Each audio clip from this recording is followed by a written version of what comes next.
want to know, is there anybody in here who can definitively say with evidence by looking at your behavior, not your clothes, that you are not who you were?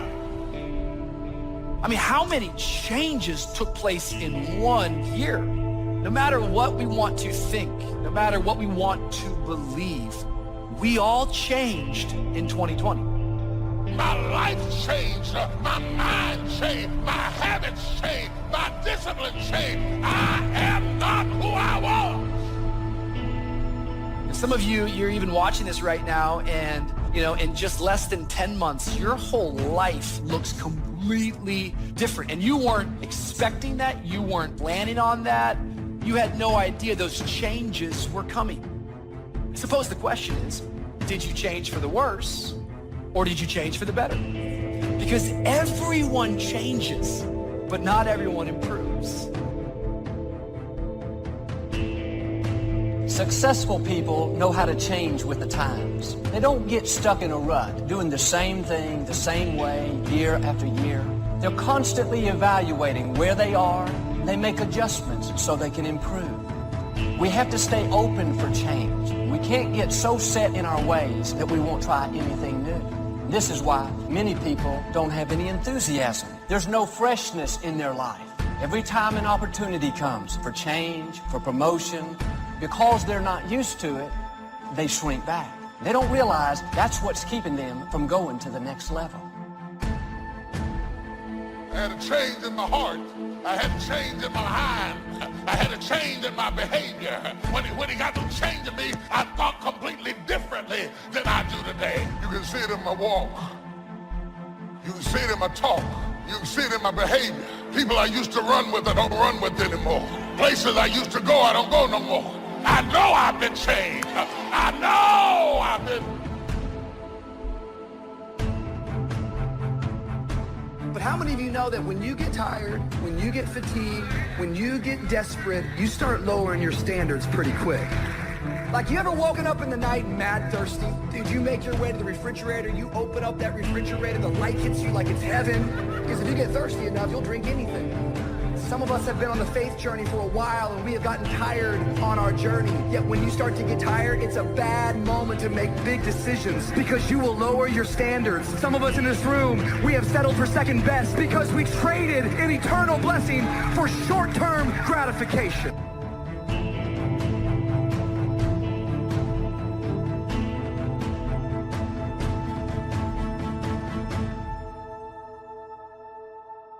Napoleon said, number one, a leader needs unwavering courage. I don't know if I totally agree with the unwavering part of this or not, because sometimes our courage does waver a little. It bend but not break. Courage mounts up, and then sometimes we have the doubts that creep in, and we reach a little deeper to find that courage that overcomes our doubts and our fears. So I would probably debate a little bit with Napoleon on this unwavering courage, because sometimes courage does waver. But as long as it stays, as long as in the end there it is to serve you, the courage to do what you didn't think you could do, the courage to step into territory that might be a little unfamiliar, the courage to talk to somebody you don't know, the courage to attempt conducting a meeting, the courage to give your first testimonial, the courage to solve problems you couldn't solve before, that kind of courage. Courage to stand up when it's sort of dark in your corner, the courage to do it when it isn't going your way, seemingly. That kind of courage. Wavering a little at times, yes, because we all have doubts that attack us. We all have small fears that creep in. That is the nature of life. But that's what faith is all about. That's what courage is all about, to serve us when our doubts will not serve us well. Faith to overcome fear, and courage to overcome our doubts. Second, Napoleon said self-control. That, of course, is the very essence of life itself, is self-control. Because we all have this warfare going on. It's going on in the world, the warfare between liberty and tyranny. In our own body, the warfare between health and illness, the struggle is on. Struggle between light and darkness, the struggle between good and evil. I call it opposites in conflict. And as soon as you're born into the world, as soon as you find yourself and discover yourself on this spinning planet headed somewhere, you know that this exists. To be a civilized society, we must drive the dark side of our nature into a small corner and let the positive side flourish.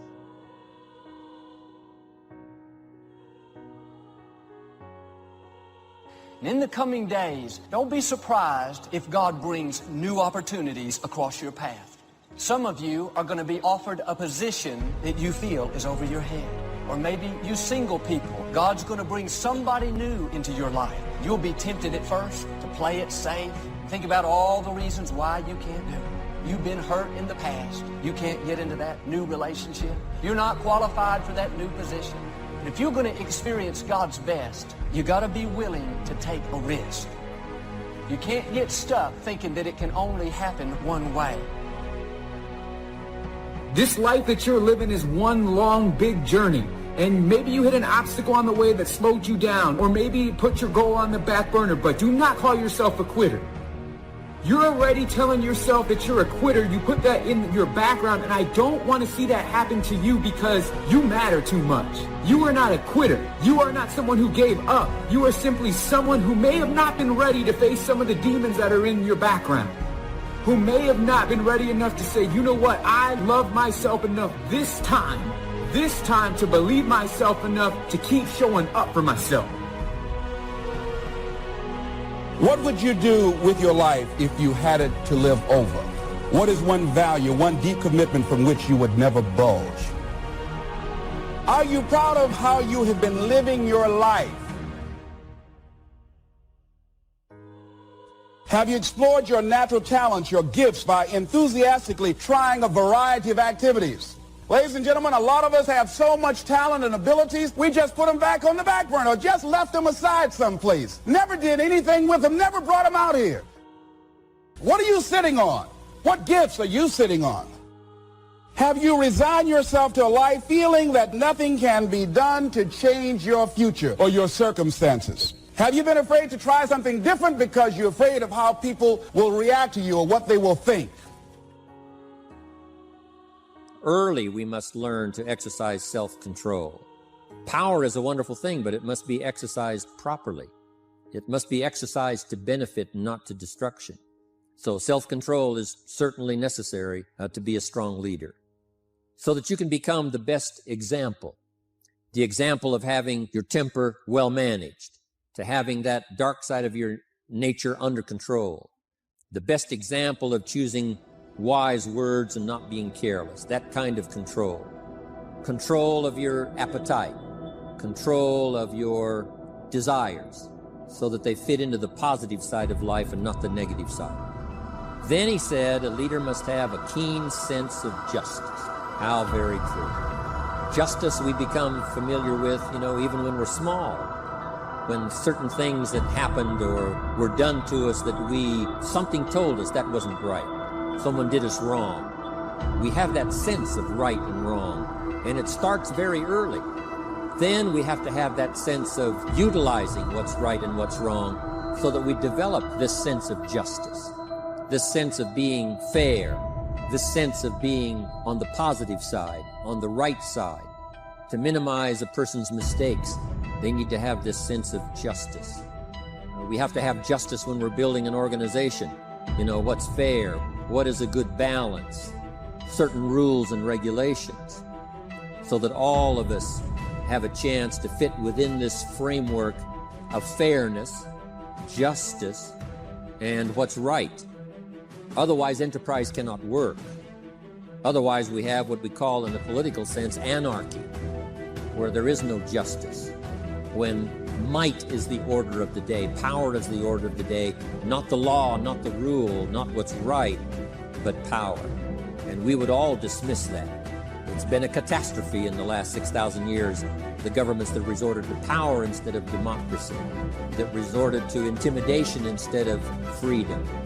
And we all know the terrible toll that takes. But it takes a toll not only politically in a country or politically around the world, but it takes a toll even in enterprise. It takes a toll in school if a teacher is unfair. It takes a toll in working on a team where someone is unfair, or where the leadership is not fair in the administration of justice. So this is true. A keen sense of justice and what's fair and what's right. Part of this we have to learn as we go. You know, you don't have it all the first year. You haven't got it all the second year, the third year. After all the years that I've been around, both as a human being and as a business person, you're still, even at these years, trying to decide what's best, what's fair, what's right, to give balance to our life and to build on a firm foundation for the future. Here's another one he said, definiteness of decision. Indecision is the thief of opportunity. If you don't decide, the opportunity could slip away.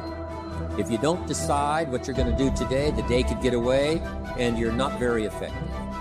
To the best of your ability, have some idea, some good plan. Sure enough, the day escapes. And in the morning you say, let's see, what should I do now? In the afternoon you say, hey, time's getting away from me, what should I do now? And now most of the day is lost.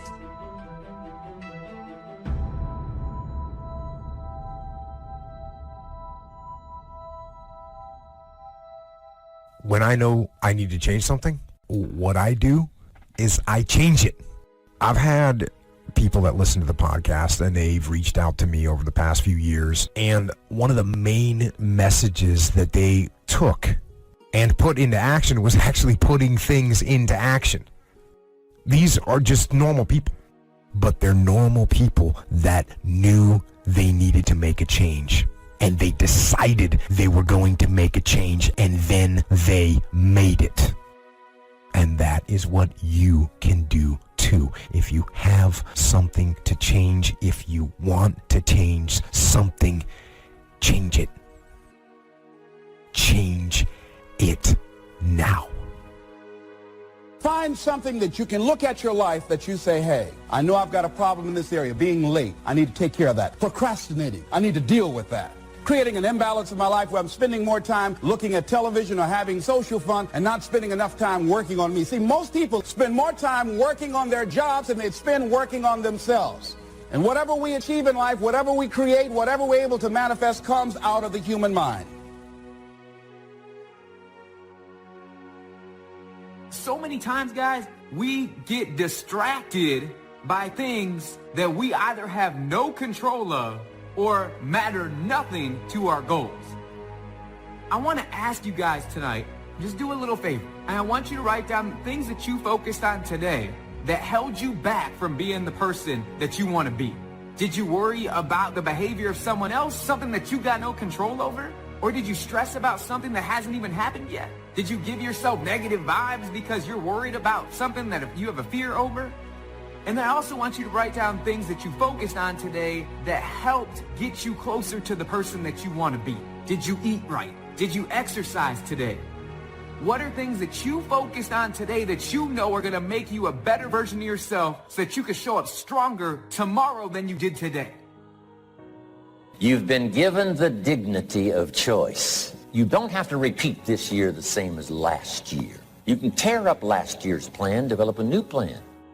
Now here's the choice on being a human being. To be part of all we were meant to be, or to be all. To strive for all, or half, or some. The choice is up to you. To develop one skill or 10 skills. And this is all a matter of choice. And when someone says, no, you ought to learn 4, you've got to resist all that. Because this is personal dignity. And you don't want to destroy someone's dignity by doing all the oughts and then they feel reluctant to do it. Now we've got problems.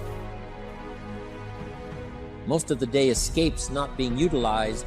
It doesn't work for you simply because you didn't make those decisions early, at the early part of the day. The decisions we make in the early part of our life sometimes last for a lifetime. The early decisions that you make about what you're going to do with your life, those decisions are vitally important. If you neglect them and don't make them, sure enough, the time passes and the opportunity sometimes is diminished. And sometimes you spend a lot of time now catching up simply because you didn't make those early decisions. So it's the decisions at the first of the day, it's the decisions at the early part of the month, it's the decisions at the early part of the year that greatly determines what kind of year you're going to have. The decisions you make in the early days of your marriage, sometimes those are the decisions that affect the marriage for a lifetime. The decisions you make at the first chance you see opportunity, those decisions, what you're going to do with it, how far you're going to take it, what it's going to be meaning to you in the years to come. Those early decisions are vitally important. Then we need decisions to correct poor decisions, to overcome our mistakes.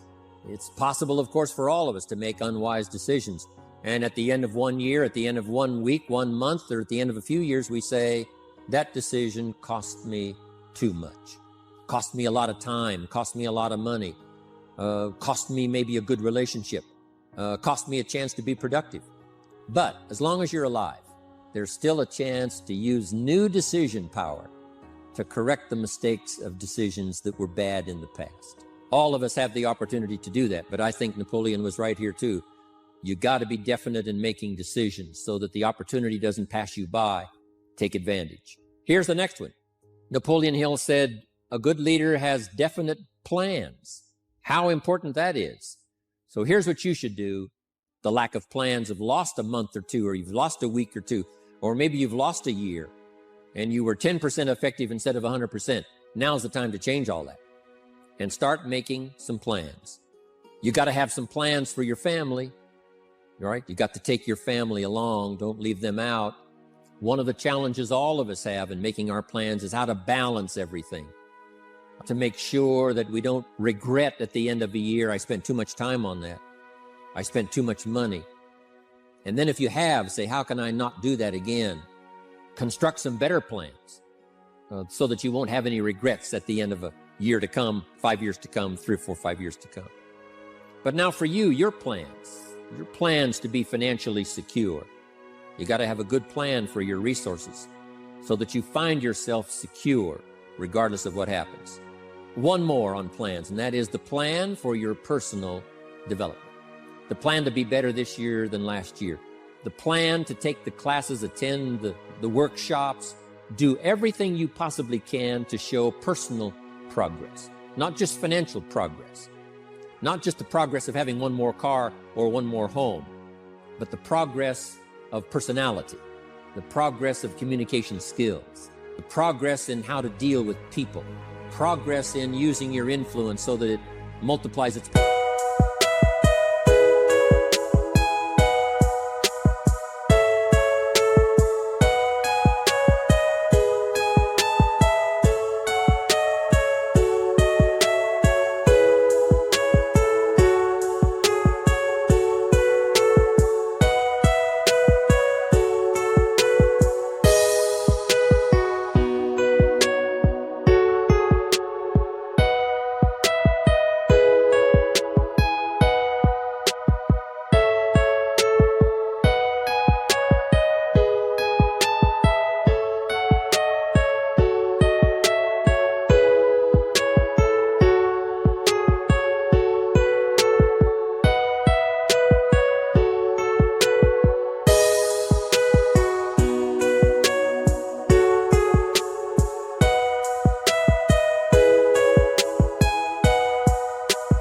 Power by 5 by 10 versus what it used to be. You need those kind of plans. A plan for personal growth, personal development. Next, Napoleon Hill had a good saying. It was something my father had and passed it on to me as a good philosophy. And here's what he said. A good leader has the habit of doing more than what he gets paid for. What an incredible philosophy this is. The habit of doing more than you get paid for. It's what we call the service that you put out like seeds in the ground that doesn't bring the harvest immediately, but the harvest is yet to come. It's called like putting out the capital in capitalism. Doing more than you get paid for means that you're getting ready for the next move up.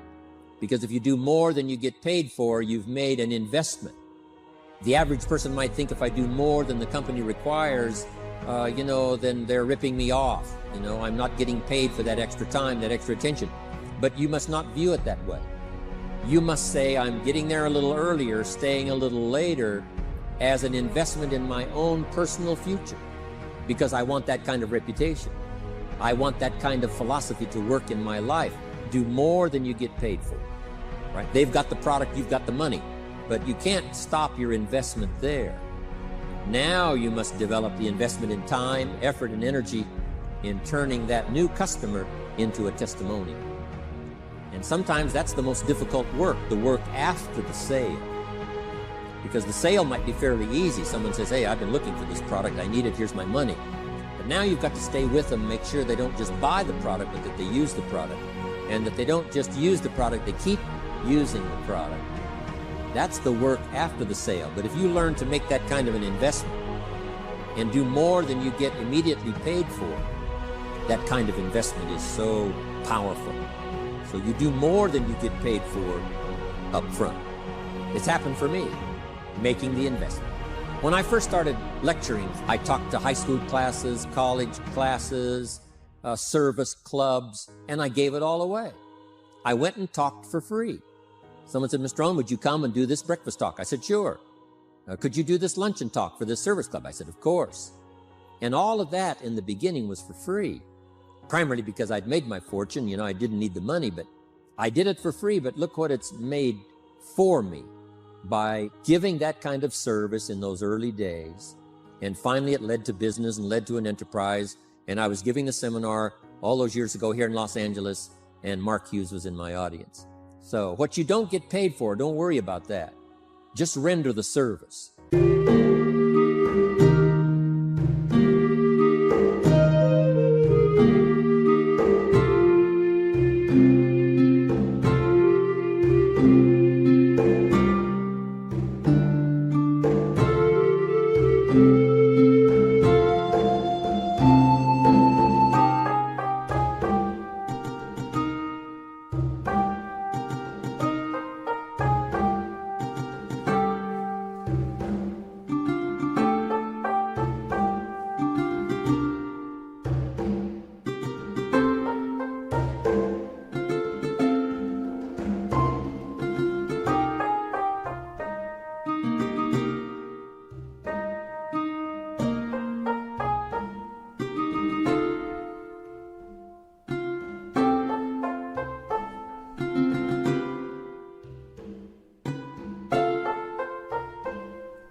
With the vision of the future, that it'll come back multiplied if you have this kind of habit, this kind of philosophy.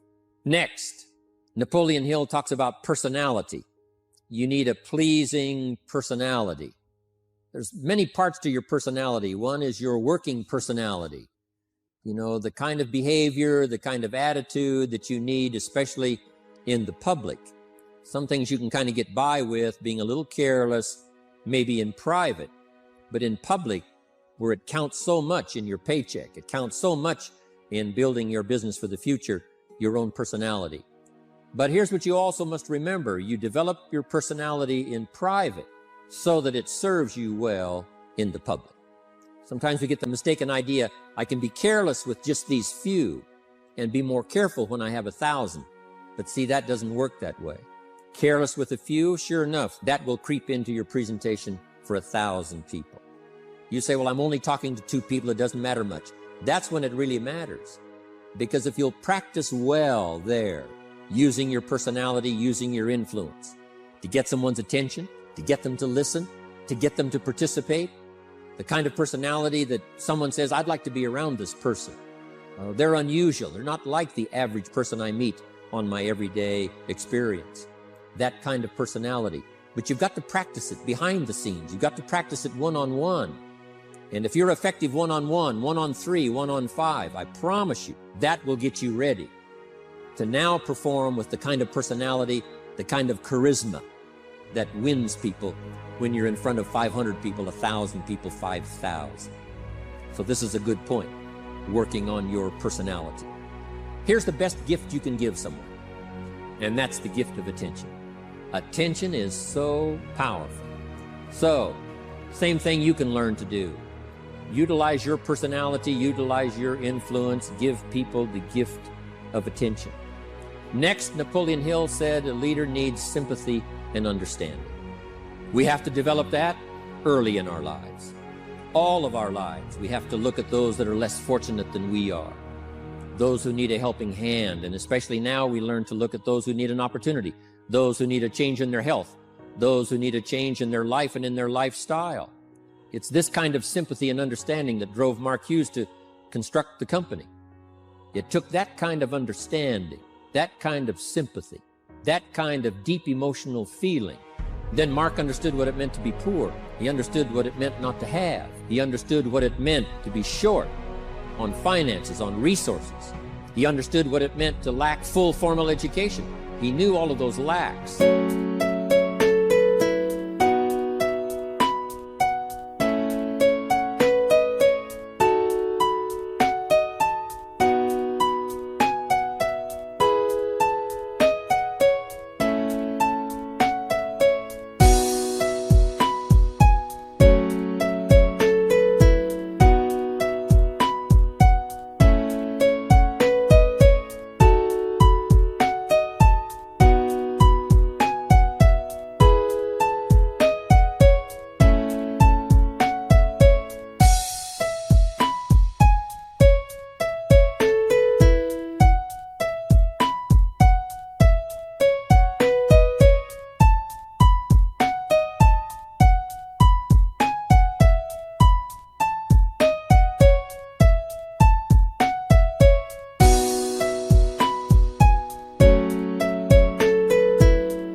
And instead of crying about it, he said, what I will do is change it for myself, and then I'll help other people that have the same challenge. Lack of education, lack of the money, lack of the resources, lack of good health, faced with all kinds of difficulties they can't solve.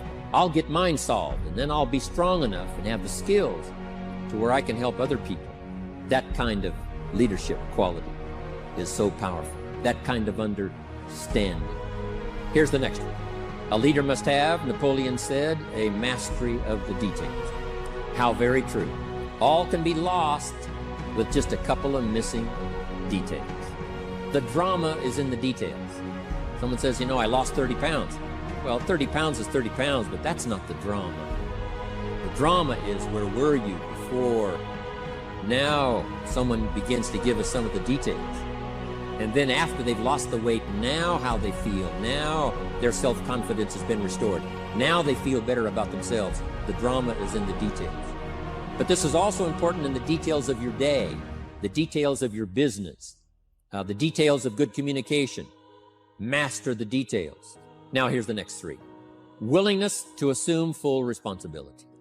Mark Hughes says, what happened to me might not have been my responsibility, but what I do about it is my full responsibility. I've had some things, some people did me wrong. In his first couple of business experiences, he was done wrong. Some people ran off with the money. He was left holding the bag. But he said, that's what happened. And I was not responsible for what happened, but I am responsible for saying to myself, now, what am I going to do about what's happened? If a hailstorm destroys the farmer's crop, he wasn't responsible for that.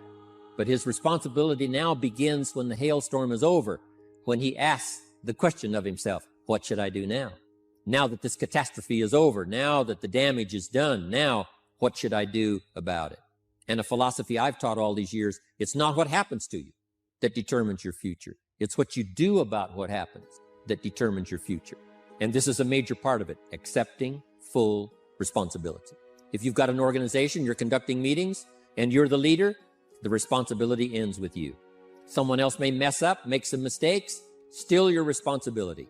Some things over which you have no control, understandable. But what you do about it now, how you fix it, the diplomacy you use, the strategy you use, that's the kind of responsibility now that depends on you. Also, you've got to be responsible for your future. Nobody's going to fix it. No one else is going to design it. No one else is going to come along and say, hey, I will make sure it all works well for you. You've got to take all the input. You've got to take all the testimonials, all the teaching, all the training, all the influence.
then you've got to have the responsibility of designing your life. You can design a life of prosperity, or you can design a life just to coast and get by. The responsibility belongs to you. Next is cooperation. Ideas, we take advantage of each other's input. We take advantage of each other's enthusiasm. We take advantage of each other's testimonial. And we take advantage of each other's willingness to grow. In those early days, Mark got the group together, Jerry Shatanovich, Doug Stuntz, the rest, and made some plans to cooperate. Said, no telling what kind of powerful meetings we can have if we work together. No telling how many people we can affect, even right away, if we work together. You do this part, you do this part, I'll do this part, we'll make it work together, and we'll get the ball rolling. There's an ancient phrase that says, if 2 or 3 agree, nothing is impossible. If they agree on the same project, if they agree on the same vision, if they agree on how to get there, I'm telling you, nothing is impossible. Nothing can stand in their way. Just 2 or 3. If we cooperate, there's nothing we can't do. There isn't anyone we can't touch with this incredible story. Cooperation. That's why I'm here. Send out some ideas. Give you some notes to take, something to think about and ponder, something to talk about with the people that you associate with and are building your business. That kind of cooperation is going to make this a powerful year. But it'll get us to much more than just those numbers.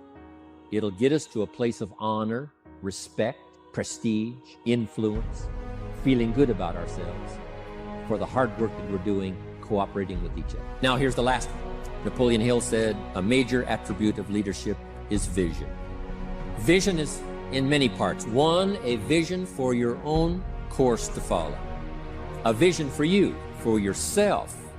A vision for your financial future. A vision for your health. A vision for your wealth. A vision for you to latch onto and make something out of. A vision for your family, because vision must now lift others as well as ourselves.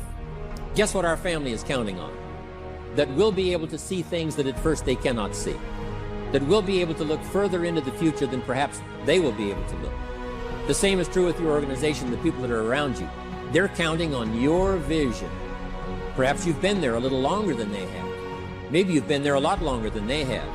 And they will look to you to help them see things that they can't see in the beginning. And if you will do that, develop that attribute of leadership, I'm telling you, you'll have such a dramatic effect on your organization, it will be unbelievable.